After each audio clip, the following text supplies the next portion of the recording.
Hello बच्चों, देखिए UP का जो तुम्हारा फार्मासिस्ट का एग्ज़ाम होना है ना। तो 21 जून को हमारा एग्जामिनेशन है। ओके, तो इसके लिए जो है एमसीक्यूज की सीरीज़ मैंने स्टार्ट करी हुई है, तो इसी को कंटिन्यू करते हैं। ओके बच्चों, तो ये जो है क्वेश्चन यूपी के लिए तो इम्पोर्टेंट है ही, बाकी आपके जितने भी अपकमिंग गवर्नमेंट फार्मासिस्ट के एग्जाम है सभी के लिए इम्पोर्टेंट होते हैं। ओके, तो काफ़ी इंपॉर्टेंट क्वेश्चंस मैंने इसमें इंक्लूड करे हैं। बाकी अगर आपको टेस्ट सीरीज चाहिए, क्रैश कोर्स चाहिए, यूपी का क्रैश कोर्स चाहिए, तो आप लोग फार्मा एमसीक्यू ऐप पे विजिट कर सकते हो।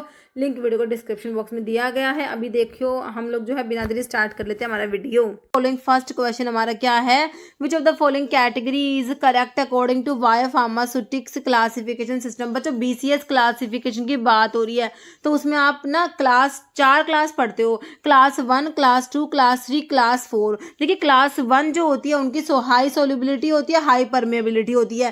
क्लास 2 में ना सोल्युबिलिटी लो याद रखना, तो परमेबिलिटी अपोजिट करनी है, आपने हाई करनी है। क्लास 2 में सोल्युबिलिटी लो होती है, परमेबिलिटी हाई होती है।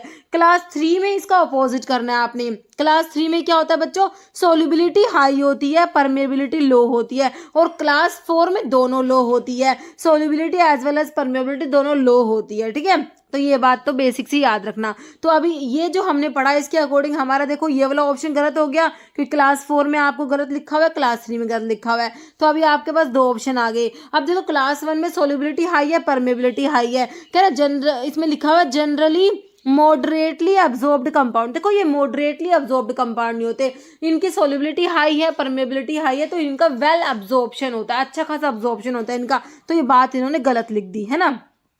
क्लास 2 में देखो सोल्युबिलिटी लो है और परमेबिलिटी हाई है, तो कह रहा है exhibit dissolution rate limited absorption होता है इनका। और क्लास 3 का जो होता है वो परमेबिलिटी रेट लिमिटिंग एब्जॉर्प्शन हो जाएगा। ठीक है, क्लास 3 में, क्योंकि क्लास 3 में परमेबिलिटी लो होगी है ना, तो उसमें परमेबिलिटी लिमिटिंग फैक्टर हो जाएगा। और इनका डिसोल्यूशन मतलब कि सोल्युबिलिटी लो है, तो इनका डिसोल्यूशन जो है रेट लिमिटिंग स्टेप बन जाएगा। ओके बच्चों, तो ना ये बी वाली बात सही लिखी है, बाकी तीनों बातें गलत हो गई। तो आपने करेक्ट बतानी थी ना, तो इसलिए आपका जो है आंसर क्या निकल के आया इसमें से बच्चों, ऑप्शन बी निकल के आया। मेरे हिसाब से समझ आ गया।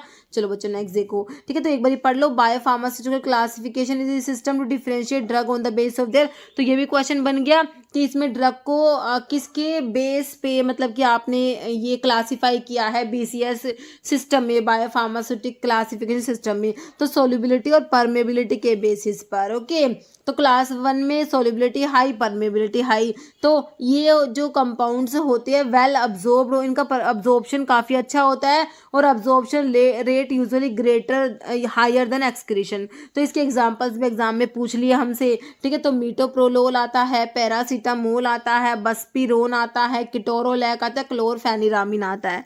ओके, मीटोप्रोलोल आपका बीटा ब्लॉकर में लोल वाले आगे, पैरासीटामोल आपको पता है पैरामिनोफिनोल डेरिवेटिव है ना, पैरासीटामोल आपका बस्पिरोन, जीपिरोन, स्पापिरोन है ना, तो याजा स्पायरोडिकेन डायोन्स में आप पढ़ते हो। सीएनएस वाले ड्रग में किटोरोलैक पायरोल डेरिवेटिव में आता है। एनसेड्स में क्लोरफेनिरामिन है ना, ये ब्रोम फेनिरामिन ये सारे आपके एंटीहिस्टामिनिक्स में आते हैं।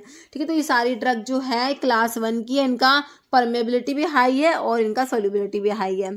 फिर आपके ना क्लास 2 में आते हैं भाई, इनकी ना सोल्युबिलिटी कम होती है, ध्यान रखना। क्लास 2 वाले हैं, इनकी ना सोल्युबिलिटी लो होती है बच्चों, परमेबिलिटी हाई होती है। फिर क्लास 3 में आपने इसका ऑपोजिट कर दो है ना, इनकी सोल्युबिलिटी जो है वो हाई कर दो, हाई सोल्युबिलिटी, और परमेबिलिटी लो कर दो। क्लास 4 में जो है दोनों लो होंगी, सोल्युबिलिटी भी लो होगी, परमेबिलिटी लो होगी। और क्लास 1 में हाई सोल्युबिलिटी हाई दोनों हाई होती है ना। देखो क्लास 1 और क्लास 4 याद, क्लास 1 में दोनों हाई, क्लास 2 में दोनों लो। ठीक है, क्लास 3 को आपने क्लास 2 को अपोजिट करना है, तो एक क्लास 2 याद रख लो। क्लास 2 में सिर्फ एक याद रखना कि सोल्युबिलिटी लो होती है, तो परमेबिलिटी हाई हो जाएगी, क्लास 3 का आप अपोजिट कर दोगे इसका। ठीक है, सिंपल सा याद करने में, इसमें कोई दिक्कत है नहीं वैसे। ठीक है, तो क्लास 2 में देखो आपकी सोल्युबिलिटी कम होती है, परमेबिलिटी हाई होती है, तो इसमें ग्लिबन क्लेमाइड आपकी ओरल हाइपोग्लाइसेमिक्स में आती है, बाइकैलुटामाइड आता है, एजिटिमाइब आती है, एसिक्लोफिनैक, एमोक्सिलिन, एमाइलोराइड और एसिक्लोवीर आता है। ये क्लास 2 की ड्रग है। इनका डिसोल्यूशन जो है रेट लिमिटिंग होता है, रेट लिमिटिंग फैक्टर इनका डिसोल्यूशन होता है, रेट लिमिटिंग एब्जॉर्प्शन। ठीक है, चलो भाई ठीक है। क्लास 3 को अपोजिट करोगे भाई, इनकी सोलिबिलिटी हाई है, परमेबिलिटी लो है। सिमेटाडीन, अटोरवास्टैटिन, एमिडारोन, एजिथ्रोमाइसिन, इनका परमेबिलिटी लिमिटेड एब्जॉर्प्शन होता है क्लास 3 का। क्लास 4 की दोनों बातें लो है, सोलिबिलिटी और परमेबिलिटी। ये बाइफोनाजोल आता है, दिस कंपाउंड्स है, इनकी पुअर बायो अवेलेबिलिटी होती है। क्यों? क्योंकि इनकी परमेबिलिटी भी कम है, सोलिबिलिटी भी कम है। They are not well absorb, ये एब्जॉर्ब भी नहीं होती over the intestinal mucosa and high variability is expected. Okay, चलो भाई नेक्स्ट देखो, मैच करना है आपने class and the alkaloid given below. आपने ना मैच करना है, आपको क्लास दे रखी है एल्कलॉइड्स की और एल्कलॉइड्स दे रखे हैं। तो ट्रोपेन एल्कलॉइड्स में बेलाडोना, धतूरा, स्ट्रामोनियम, डुबोइसिया, हायोसाइमस, कोका, ये सब ड्रग आती है। इंडोल एल्कलॉइड्स में आपका जो होता है एर्गोट, रोवोल्फिया, फाइसोस्टिग्मा, विनका, एर्गोट, रोवोल्फिया, फाइसोस्टिग्मा, विनका, और क्या रह गया इसमें, ठीक है, नक्स वोमिका हो गया ना, ठीक है। और क्विनोलिन में क्यूसीसी से 3 ड्रग, सिंकोना और कैम्टोथिका आ गया। फिनेंथ्रीन में आपके मॉर्फिन, कोडिनथिबेन, वो ओपियम एल्कलॉइड आ गए। चलो ठीक है, अब मिलाओ इनको। तो ट्रोपेन वाले किसका दिख रहा है आपको? रिजर्पिन, इंडोल एल्कलॉइड्स का दिख रहा है, बिल्कुल दिख रहा है। तो 2 वाले का तो मेरे बच्चों ने फर्स्ट वाला पी कर लिया, 2 का पी, 2 का पी। बच्चे देखो 2 का पी ही सिर्फ एक में दे रखा है मेरे हिसाब से। तो आपको इंडोल एल्कलॉइड्स में रिजर्पिन पता, तो मेरे बच्चों ने आंसर मेरे हिसाब से ऑप्शन बी निकाल ही लिया होगा अभी तक तो, है ना। बाकी ट्रोपेन में स्कोपोलामिन आपका ट्रोपेन एल्कलॉइड्स का आ जाएगा, और क्विनोलिन में इसमें सिंकोनिन है ना, सिंकोनिन दे रखा है। फिनेंथ्रीन में कोडीन हो गया। तो मेरे हिसाब से तो फर्स्ट का क्यू हो गया, और थर्ड का हमारा एस दे रखा है, सही है। फोर्थ का आर दे रखा है, सही है बिल्कुल। तो ऑप्शन बी निकल के आया है। सिर्फ अगर आपको पता था कि रिजर्पिन इंडोल एल्कलॉइड्स में आता तो ये आंसर आपका बिल्कुल ईजी सा निकल के आ गया था, ठीक है। रिजर्पिन जो रोवोल्फिया में है, ठीक है, रोवोल्फिया इंडोल एल्कलॉइड्स में आता है। रोवोल्फिया सर्पेंटाइना, सर्पगंधा, सांप के जैसी रूट होती है इसकी, ठीक है। सर्पगंधा इसका सिनोनिम होता है। रोवोल्फा सर्पेंटाइना एपोसाइनेसी फैमिली में रिजर्पिना जो एंटी हाइपरटेंसिव होता है, ठीक है बच्चों। चलो नेक्स्ट देखो, एम ऑफ फार्माकोविजिलेंस का एम बच्चों क्या होता है? कह रहे early detection of unknown adverse reactions and interaction, बिल्कुल सही है। इसमें एडवर्स रिएक्शंस जो होती है ना उनको डिटेक्ट करते हैं, बिल्कुल सही है। Detection of increase in frequency of adverse reactions की फ्रीक्वेंसी जो होती है, किसकी फ्रीक्वेंसी से वो इंक्रीज हो रही है उसको डिटेक्ट करते हुए भी सही है। Provide information to health care professionals and patients to optimise effective use या ऑल। तो बच्चों देखो सारी बातें सही है इसकी, ठीक है। तो ऑप्शन आपका क्या हो जाएगा? डी। जैसे आईपीएससी नेम बताना है, पैरासीटामोल, पैरा अमीनोफिनोल डेरिवेटिव हमारा पैरासीटामोल होता है बच्चों। तो क्या है? NP4 हाइड्रोक्सिल एसिटाइल, एसिटाइल नहीं होता बच्चों, ये गलत हो गया। NP4 हाइड्रोक्सी एसिटामाइड, 4 मतलब कि इसमें हाइड्रोक्सिल नहीं लगाया इन्होंने, OH तो पैरा अमीनोफिनोल डेरिवेटिव पढ़ते हो, OH ग्रुप तो है ही। NP4 हाइड्रोक्सी फिनाइल तक सही है। ये दो फिनाइल तो होते नहीं बच्चों इसके स्ट्रक्चर में, है ना। तो ये भी गलत हो गया। तो आंसर तो लास्ट वाला हो गया, N4 हाइड्रोक्सी फिनाइल एसिटामाइड, बिल्कुल सिंपल सा स्ट्रक्चर है ना। नेक्स्ट देखो बच्चों, the following sterilisation method is used in powders. बच्चों पाउडर्स के लिए कौन सा स्टेलाइजेशन का मेथड यूज करते हो? जब आप देखो फिजिकल मेथड पढ़ते हो स्टरलाइजेशन की, जिसमें आपका ड्राई हीट स्टरलाइजेशन आता है ना। तो ड्राई हीट स्टरलाइजेशन में बच्चों आपका जो है ड्राई हीट स्टरलाइजेशन में हमारा हॉट एयर ओवन यूज होता है बच्चों।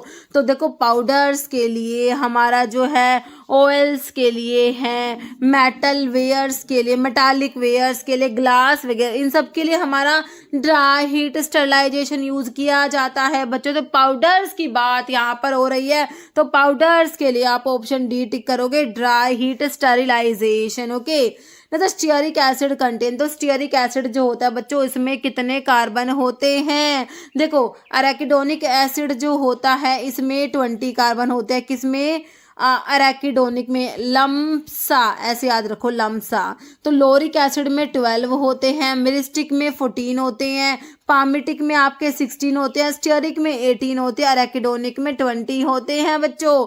तो स्टीयरिक कहाँ पर आया? ये 16, हाँ ये 18 वाला आया ना स्टीयरिक, 18 कार्बन होते हैं हमारे स्टीयरिक एसिड में है। ओके, तो आपका जो है आंसर क्या हो गया? ऑप्शन बी हो गया, स्टीयरिक एसिड में 18 कार्बन। Next, which of the following example of pharmacological classification of drug based on their ability to low कराती है? किसको लो कराती है? बीपी को लो कराती है, ब्लड प्रेशर को कम कराएंगी एंड रिलैक्स कराती है ब्लड वेसल्स को। तो कौन सी क्लास की ड्रग है? एंटीबायोटिक करेंगी, एंटीपायरेटिक तो फीवर रिड्यूस करा देंगी भाई आपका, एंटीपायरेटिक है ना, एनाल्जेसिक पेन किलर जो होती है, एंटी हाइपरटेंसिव हो गई जो बीपी कम कंफर्म कराएंगी बच्चों, ऑप्शन 4।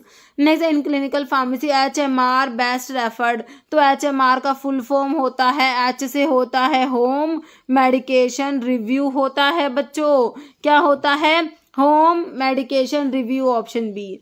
नहीं sir, captopril exert action by, तो कैप्टोप्रिल कहाँ पढ़ते हो बच्चों, एस इनिबिटर में हमारा कैप्टोप्रिल आता है, बिल्कुल आता है। प्रिल वाले एंजियोटेंसिन कन्वर्टिंग एंजाइम इनिबिटर्स होते हैं बच्चों। देखो क्या होता है, किडनी में जेजी सेल से क्या निकला, रैनिन। रैनिन क्या करेगा, एंजियोटेंसिनोजन जो होता है, एंजियोटेंसिनोजन से एंजियोटेंसिन 1 बनाएगा, एंजियोटेंसिन 1 से बना एंजियोटेंसिन 2। एंजियोटेंसिन 2 पोटेंट वैसोकॉन्स्ट्रिक्टर होता है बच्चों, वेसल्स को कॉन्स्ट्रिक्ट कराएगा, ओके, बीपी बढ़ा देगा, ठीक है, बिल्कुल सही है। तो देखो यहाँ पर तो आपका रैनिन काम कर गया है ना, और लेकिन यहाँ पर हमारा एस एंजाइम होता है बच्चों, तो इसको इनिबिट कराओगे आप, इसको इनिबिट करा दोगे तो क्या हो जाएगा, एंजियोटेंसिन 2 नहीं बनेगा, तो वैसोकॉन्स्ट्रिक्शन नहीं होगा, बीपी बढ़ेगा नहीं, है ना। तो तभी तो इनको as a antihypertensive drug आप लोग यूज करते हो, एस इनिबिटर्स को। तो कैप्टोप्रिल क्या करता है बच्चों, इस एस एंजाइम को इनिबिट करा रहा है, तो क्या कर रहा है, इनिबिट करा रहा है कन्वर्जन ऑफ एंजियोटेंसिन 1 से 2 जो बनता है उसको इनिबिट करा रहा है। देखो इनिबिट द रैनिन के रिलीज को इनिबिट हमारा डायरेक्ट रैनिन इनिबिटर आता है, इसमें किरेन वाली ड्रग आती है बच्चों, किरेन, जैसे कि एलिस किरेन होता है, ये डायरेक्ट रैनिन इनिबिटर होते हैं, ठीक है। फिर इनिबिट कन्वर्जन ऑफ एंजियोटेंसिन 1 से 2, बिल्कुल सही लिखा हुआ है, 2 से 1 का तो कराता ही नहीं है ड्रग, या फिर एंजियोटेंसिनोजन से एंजियोटेंसिन 1 बनेगा, तो यहाँ पर तो रैनिन जो डायरेक्ट रैनिन इनिबिटर है वही काम कर जाएंगे। तो इसका आंसर क्या निकल के आया मेरे पास, ऑप्शन बी निकल के आया, बिल्कुल हमारे बच्चों ने बिल्कुल बढ़िया आंसर करा है, inhibit conversion of angiotensin 1 to angiotensin 2। Next देखो, ड्रग एडिक्शन क्या होता है बच्चों, ड्रग एडिक्शन कह रहा compulsive drug use, regular use drug का, इरेगुलर या टेकिंग हाई डोज। बच्चों ड्रग की एडिक्शन हो रखी है, कंपल्सिव है ड्रग को यूज करना, कंपल्सिव हो गया, ओके। जैसे which of the following lipid is commonly known as bad cholesterol. बच्चों बैड कोलेस्ट्रॉल आपका एलडीएल लो डेंसिटी लिपोप्रोटीन होता है, और गुड कोलेस्ट्रॉल की अगर आप बात करोगे ना बच्चों तो आपका HDL high density lipoprotein good cholesterol में आता है। प्लेटलेट्स आपके ब्लड में जो आरबीसी डब्ल्यूबीसी ब्लड के सेल्स पड़ते हो प्लेटलेट्स होते हैं जो ब्लड की क्लोटिंग में हेल्प करते हैं, बाकी चाइलोमाइक्रोन है, ठीक है। तो आपका आंसर ऑप्शन ए हो गया। Next, which statement is not true about generic and brand name के बारे में क्या बात सही नहीं है, जेनरिक है ना, बताओ। बोथ आर सेम डोज, इनका डोज स्ट्रेंथ तो सेम होता है भाई, बोथ आर सिमिलर, बायोएबिलिटी भी सेम होती है, जेनरिक की ब्रांड नेम दो ड्रग है इनकी बायोएबिलिटी भी सेम होती है, बोथ आर सिमिलर। बच्चों ये जरूरी नहीं है कि इनएक्टिव इंग्रेडिएंट सेम हो, ये जरूरी नहीं होता बच्चों, ठीक है। बाकी सिमिलर रूट ऑफ एडमिनिस्ट्रेशन भी सेम होता है। तो आंसर जो आपको नॉट ट्रू में ऑप्शन सी हो गया, ओके। देखिए जेनरिक और ब्रांड नेम वाली ड्रग में सिमिलैरिटी होती है कि भाई इनका एक्टिव इंग्रेडिएंट सेम होता है, इनकी डोजेस फॉर्म सेम होती है ना। ये जो है क्या लिखा हुआ है, सेम क्वांटिटी एंड इनकी मतलब परफॉर्मेंस सेम होती है, रूट ऑफ एडमिनिस्ट्रेशन सेम होता है, बायो अवेलेबिलिटी सेम होता है। डिफरेंस इनमें क्या होता है भाई, इनएक्टिव इंग्रेडिएंट डिफरेंट हो सकते हैं, जेनरिक ड्रग चीपर सस्ती होती है ब्रांड नेम ड्रग से, इनका डिफरेंस होता है शेप में, साइज में, कलर्स में डिफर करते हैं ये, okay. Dash is not a type of laxative which are the drug that promote evacuation of bowels and use in constipation. देखो सिंपल सा क्वेश्चन पूछा, इनमें से लैक्सेटिव कौन सा नहीं है, which is not a type of laxative. बाकी आगे तो आपको लैक्सेटिव के बारे में बताया हुआ है, लैक्सेटिव क्या होते हैं, which are drug that promote evacuation of bowel and use in constipation में यूज करते हैं ना। तो आपके जो एम्स में आते हैं ना वो इस टाइप के क्वेश्चंस आते हैं, मतलब कि ना क्वेश्चन पूछ लेंगे, मतलब ये क्वेश्चन पूछ लिया, बाद में क्या करा इसके बारे में ही आपको चीजें बताते हैं, डेफिनेशन लिख देते हैं, इस टाइप के क्वेश्चन पूछे जाते हैं, ठीक है। तो आपका जो है लैक्सेटिव नहीं है, तो देखो इसमें से कौन सा लैक्सेटिव में नहीं आता, लोपिरामाइड तो आपके एंटी मोटिलिटी ड्रग है, यही लैक्सेटिव नहीं है। बाकी डोक्यूसेट इससे ना लैक्टुलोज तो लैक्सेटिव में आते, तो ऑप्शन 1 हो गया loperamide, okay. Next antibiotic that inhibit cell wall की सिंथेसिस इंक्लूड एक्सेप्ट, सल्वोल पे एक्ट करती है एक को छोड़ के, है ना। पेनिसिलिन, सिफेलोस्पोरिन, बेसिट्रासिन, वैनकोमाइसिन, साइक्लोसिलिन, ये सारी सल्वोल पे एक्ट करती है बच्चों। तो सिफेरोक्सिम आपके सिफेलोस्पोरिन में आता है, सिफेरोक्सिम एक्सिटिल, है ना, ये सारे किस में आते हैं, सेकेंड जनरेशन सिफेलोस्पोरिन से मेरे हिसाब से ये आता है। एरिथ्रोमाइसिन मैक्रोलाइड्स में आ गया, तो ये सल्वोल पे एक्ट नहीं करता बच्चों, प्रोटीन सिंथेसिस को इनहिबिट कराता है ये, है ना। तो एक्सेप्ट में तो ऑप्शन बी आ गया। बाकी वैनकोमाइसिन सल्वोल पे एक्ट करे, ग्लाइकोपेप्टाइड एंटीबायोटिक में हमारा वैनकोमाइसिन आता है, सल्वोल पे एक्ट करता है बच्चों, रेडमैन सिंड्रोम भी करा देता है, याद रखना। और मर्सा मैथिसिन रेजिस्टेंट स्टेफाइलोकोकस ऑरियस, मर्सा के लिए ड्रग ऑफ चॉइस होता है आपका वैनकोमाइसिन। फिर बेंजाइल पेनिसिलिन, जो पेनिसिलिन जी होता है बच्चों, नेचुरल पेनिसिलिन, ये भी आपके सल्वोल पे एक्ट करेगी। तो एक्सेप्ट में हम लोगों को ऑप्शन बी बिल्कुल करेक्ट मिल गया। जैसे antimicrobial action of penicillin due to its effect, तो अभी तो देखा पेनिसिलिन सल्वोल पे एक्ट करती है बच्चों, है ना। पेनिसिलिन, सिफालोस्पोरिन, बेसिट्रासिन, वैनकोमाइसिन और साइक्लोसिरीन, ये सारे सल्वोल पे एक्ट करने वाले ड्रग होती है बच्चों, ठीक है।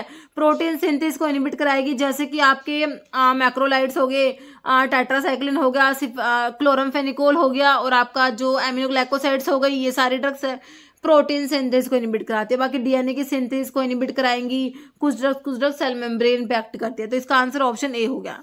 नेक्स्ट है which drug help reduce gastric acid के सिक्रेशन को कम कराएगी, है ना, गैस्ट्रिक एसिड के सिक्रेशन को कम कराएगी। क्लैरिथ्रोमाइसिन तो मैक्रोलाइड्स में चलेगी। मैग्नीशियम हाइड्रोक्साइड हो गया, सिमेटेडिन सुक्राल्फेट। तो सिमेटेडिन बच्चों जो एस2 रिसेप्टर ब्लॉकर में आता है, किसमें आता है, एस2 ब्लॉकर में सिमेटेडिन आता है, सिमेटेडिन, रेंटेडिन, फैमोटिडिन, निजाटिडिन, टिडिन वाले एस2 ब्लॉकर्स होते हैं। तो बच्चों एस2 ब्लॉकर्स क्या करेंगे, हिस्टामिन के एस2 रिसेप्टर को ब्लॉक करा देंगे, जिससे कि क्या होगा, आपका जो गैस्ट्रिक एसिड का सिक्रेशन कम हो जाएगा। ओके, नेक्स्ट है arsenic is categorize in dash under poison act 1919 में। आर्सेनिक बताओ लिस्ट ए में आएगा, लिस्ट बी या दोनों में आएगा, किसी में भी नहीं आएगा। तो आर्सेनिक जो होता है बच्चों वो हमारा लिस्ट ए में आता है। क्या याद रखेंगे हम, option A list A. Next है parkinsonism is a common neurological movement disorder, both levodopa and carbidopa are used, carbidopa is used because. बताओ पार्किंसंस में क्या होता है, ये न्यूरोलॉजिकल डिसऑर्डर होता है ना। तो इसमें क्या करते हो भाई, लीवोडोपा को यूज करते हो, क्योंकि डोपामिन तो as it is triple B को क्रॉस कर नहीं पाता, इसलिए डोपामिन का प्रिकर्सर देता है लीवोडोपा। अब लीवोडोपा के साथ कार्बिडोपा देते हैं, इस कॉम्बिनेशन को कोकाइरल डोपा बोलते हैं। तो कार्बिडोपा क्यों देते हैं, क्योंकि ना कार्बिडोपा क्या है, पेरिफेरल डिकार्बोक्सिलेज इनहिबिटर होता है। तो क्या देखो, माओ ए माओ बी को तो इनहिबिट करेगा नहीं, ये क्रॉस भी ट्रिपल बी को क्रॉस नहीं करता। अगर ये क्रॉस करेगा तो ब्रेन में जाके तो हमने ये कन्वर्जन जो मतलब कि लीवोडोपा का डिकार्बोक्सिलेशन ब्रेन में तो हमने इनहिबिट नहीं कराना, है ना। ब्रेन में जाके ही इसका डिकार्बोक्सिलेशन होगा तभी तो डोपामिन बनेगा, है ना। पेरिफेरी में हमने इनहिबिट कराना है। तो ऑप्शन ए हो जाएगा, it inhibit L aromatic amino acid decarboxylase को इनहिबिट करा देता है, और वो भी पेरिफेरी में। Okay, next, which of the following anti seizure drug is also effective in treating trigeminal neuralgia. Trigeminal neuralgia में ना बच्चों ड्रग ऑफ चॉइस होता है हमारा कार्बामाजिपिन जो होता है, डीओसी ड्रग ऑफ चॉइस है किसमें, ट्राइजेमिन न्यूरल्जिया में। प्रिमिडोन बच्चों डिओक्सी बार्बिचुरेट में आता है, किस बार डिओक्सी बार्बिचुरेट्स में आता है, बॉडी में जाके फिनोबार्बिटोन में कन्वर्ट होता है, इसका एक्टिव मेटाबोलाइट है फिनोबार्बिटोन होता है ना। बाकी टोपिरामेटर, लेमोट्रिगिन, सारी एंटी एपिलेप्टिक ड्रग ये आपको दी हुई है।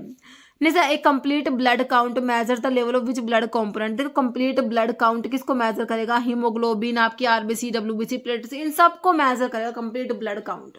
तो ग्लूकोज एंड कोलेस्ट्रॉल नहीं होगा, एंजाइम, हार्मोन, ये सब नहीं होगा बच्चों, ये हीमोग्लोबिन है, हिमाटोक्रिट, है ना, ऑप्शन बी हो जाएगा।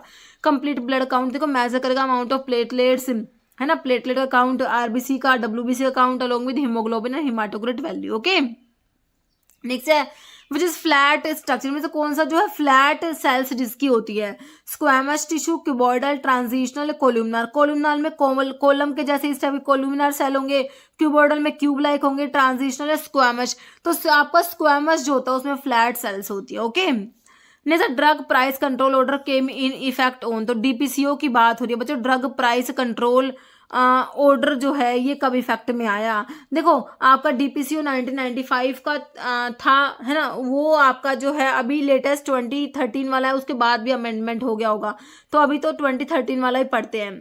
तो ये कह रहे केम इन इफेक्ट, तो आपको ना बच्चों एग्जैक्ट डेट भी इसमें पूछी हुई है, क्योंकि अभी ना क्या हो रहा है, जो भी आपके ईयर्स है उनकी एग्जैक्ट डेट भी एग्जाम में बन रही है क्वेश्चन, तो आपको थोड़ा सा डेट भी पता होना चाहिए। तो इसकी एग्जैक्ट डेट क्या है, 15 मई है ना, 15 मई 2013, ऑप्शन सी हो जाएगा। नेक्स्ट है what is the primary role of food and drug administration of the United State. तो एफडीए का रोल क्या है, ड्रग मैन्युफैक्चरिंग, प्रिस्क्रिप्शन, मार्केटिंग या ड्रग रेगुलेशन एंड सेफ्टी, है ना। तो रेगुलेटरी अथॉरिटी में ये आता है, तो ड्रग का regulation and safety, option D हो जाएगा। Next, India is known for its production of generic medicine, what is the primary advantage generic drug, है ना, जेनरिक ड्रग का प्राइमरी एडवांटेज क्या है। कह रहे they are typically more expensive than the brand name. तो जेनरिक ना expensive नहीं होती बच्चों, ब्रांडेड जो ब्रांड नेम वाली वो एक्सपेंसिव होती है जेनरिक के बजाय, है ना, जेनरिक तो चीपर होती है। They are not subjected to regulatory approval, ऐसा नहीं होता। दे आर मोर अफोर्डेबल, हाँ ये सही है, they are more affordable alternate होते हैं टू आपका जो है ब्रांड नेम ड्रग से, ज्यादा अफोर्डेबल होते हैं हमारे जेनरिक वाले, बाकी शॉर्टर शेल्फ लाइफ। ठीक है, तो ऑप्शन सी बिल्कुल हमारा राइट हो गया, मोर अफोर्डेबल होते हैं। नहीं sir, dash is rare genetic disease due to the deficiency of a paroxysmal phytanoyl coenzyme A carboxylase की डेफिशिएंसी से कौन सा रेयर जेनेटिक डिजीज देखने को मिलेगा? जैलविगर सिंड्रोम, रेफसम, गोचर, कार्निटिन। तो ये ना रेफसम डिजीज है बच्चों, ऑप्शन 2 याद कर लेना। 2 पेपर में आया, एम्स में आया, एम्स पटना में, है ना, 2013 में। उसके बाद OMCL का पेपर हुआ था, उड़ीसा में होता है ये OMCL, है ना, तो उसमें आया ये, आई थिंक वो पेपर 2014 में हुआ या 13 में हुआ, इस टाइप से हुआ 20, तब ये पेपर में क्वेश्चन बन गया, है ना। तो याद क्या रखोगे आप? ऑप्शन रेफसम डिजीज याद रखोगे। ठीक है, चलो भाई नेक्स्ट देखो। According to narcotic drug and psychotropic substance act 1985 and rules which of the following is not considered as coca derivative? Coca derivative नहीं है बच्चों, बताओ। crude cocaine, that is any extract of coca leaf which can be used directly or indirectly for the manufacture of cocaine. Acgonine, an old derivative of acgonine from which it can be recovered. Cocaine, that is methyl ester benzoyl acgonine and its salts या all preparations containing less than 0.1% of cocaine, है ना। कह रहे not considered as coca derivative, तो ना ये less than वाले नहीं होते, मोर देन वाला होता। अगर यहाँ पे मोर होता तो ये सही होता, मोर देन 0.1% ऑफ कोकेन होता है। तो आंसर ना बच्चों ऑप्शन डी हो गया। ओके, जैसे मैच करना है correct pair of morphological class of drug and example. तो मैच करना है, आप लोगों ने मैच कीजिए। देखो रूट में दे रखा है आपको, रूट किसकी यूज होती है? देखो क्वेशिया है, टर्मरिक है, कुर्ची है या रिवॉल्फिया है, वुड है, राइजोम है, बार्क। बार्क तो आपको कुर्ची की बार्क यूज होती है ना, तो डी का 3 अगर आपको आता है तो आप 2 ऑप्शन पे आगे हो, है ना। डी का 3 यहाँ पे और यहाँ पे दे रखा है। ठीक है, आप बताओ कि रूट जो देखो इसमें सी का 2 है, मतलब कि आपका राइजोम जो है वो टर्मरिक का है, तो देखो वुड क्वेशिया का हो जाएगा, रूट आपका रिवॉल्फिया का हो जाएगा, है कि नहीं। तो ए का 4 हो जाएगा बच्चों, जो कि आपको ऑप्शन ए की तरफ लेके आया है। तो आंसर हमारा ऑप्शन ए बिल्कुल राइट हो जाएगा। ओके, तो root of rauwolfia, woods of quassia, rhizome of turmeric and bark of kurchi. Okay, next give the correct match from the alkaloid. तो फिर से आपने मैच करने वाला क्वेश्चन आपको दिखाई दे रहा है। तो इमिडाजोल एल्कलॉइड में हमारा पिलोकार्पिन आता है, जिसमें से आपका दिया हुआ है ए का 3 दे रखा है। ए के 3 आने से मेरे बच्चे 2 ऑप्शन काट के 2 ऑप्शन पे आ गए। इंडोल एल्कलॉइड्स में पापावरिन नहीं आएगा, रिजर्पिन आ जाएगा। तो मेरे बच्चों ने ऑप्शन बी का लगाया 2, बी का 2 लगाने से आंसर नहीं निकला। चलो भाई, आइसोक्विनोलिन एल्कलॉइड में पापावरिन आता है, सी का लगाया 1, सी का 1 लगाने से हमारा ऑप्शन बी भी कट गया। अब हम आगे ऑप्शन सी की तरफ, जो कि हमारा करेक्ट होने वाला है। स्टीरोडल में कोनेसिन आ जाएगा आप लोगों का। ठीक है बच्चों, तो आपका क्या हो गया? ऑप्शन सी बिल्कुल करेक्ट हो गया। ठीक है, नेक्स्ट है lymphatic system consist of all of the following except. तो लिम्फेटिक सिस्टम में क्या क्या आता है? ब्लड, देखो सिंपल पहला ही ब्लड दे दिया, एक्सेप्ट में ब्लड ही आ जाएगा। तो लिम्फेटिक सिस्टम में ब्लड तो आता ही नहीं, lymph nodes, lymphatic vessels, lymph आता है, ब्लड नहीं आता। Normal human blood pH, human का ब्लड पीएच कितना होता है? 5.5 से 6.5 है, 7.35 से 7.45 होता है बच्चों, ऑप्शन बी। ओके, नेक्स्ट है barrier in patient counselling are.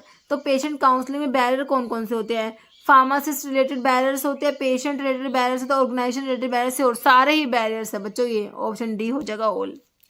Next, which vaccine is a suspension of living cells of strain of Mycobacterium tuberculosis and was developed by Calmette and Guerin 1906। तो बैसिलस कालमेट ग्वारिन, इसके नाम से पता लग रहा है आपको, बीसीजी के नाम से, है ना। तो ये बीसीजी वैक्सीन की बात हो रही है बच्चों, जो क्या होती है? बैक्टीरियल वैक्सीन होती है।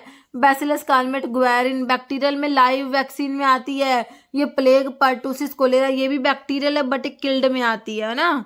ठीक है, नेक्स्ट है pentavalent vaccine provide protection against. तो पेंटावेलेंट में मतलब कि 5 होंगी, देखो डीपीटी 3 तो डीपीटी एक तो मतलब डीपीटी इसमें 3 हो गए, diphtheria pertussis tetanus, hepatitis B होगा और एच इन्फ्लुएंजा टाइप बी, ये ना ऑप्शन ए हो जाएगा आप लोगों का। ओके, जैसे पीपीआई क्या होता है, पेशेंट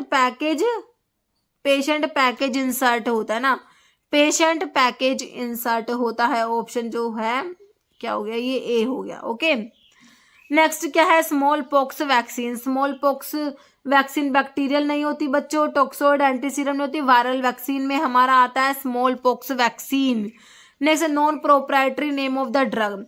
तो नॉन प्रोप्राइटरी नेम ना बच्चों आपके क्या होते हैं, देखो code name, chemical brand name नहीं होते, जेनरिक नेम होते हैं। क्या होते हैं non proprietary name, generic name होते हैं। ओके, मतलब which dosage form is typically use for administration insulin. बच्चों इंसुलिन को कौन से मतलब कि डोजेज फॉर्म से एडमिनिस्टर करोगे, तो सबकुटेनियसली दिया जाता है, तो इंजेक्शन की फॉर्म में दोगे, ऑप्शन ए है ना। नेक्स्ट है ग्लूकोमा का, तो ग्लूकोमा में क्या इंक्रीज होगा, इंट्राओक्यूलर प्रेशर जो होता है वो 22 mm ऑफ एच ज्यादा हो जाएगा। नॉर्मल आईओटी कितना होता है इंट्राओक्यूलर प्रेशर, 10 से 21 mm ऑफ एच होता है, but in glaucoma it is higher than 22 mm of H. Okay, बच्चों the following fillers is use to make bulk of the tablet. का बल्क बढ़ाने के लिए हम क्या है फिलर्स, देखो डाइलुएंट्स को ही फिलर्स बोलते हैं, ऑप्शन आपका ए हो जाएगा डाइलुएंट्स। जैसे dash is Latin term for mouth wash के लिए कोलिटोरियम होता है माउथ वॉश, कोलिरियम जो होता है आई वॉश होता है, कोलिनेरियम नेजल वॉश होता है, और इस स्टीली ईयर ड्रॉप को ओरिवर्ड ईयर के लिए होता है। ओके, तो कोलिटोरियम माउथ वॉश ऑप्शन डी हो गया बच्चों, ठीक है।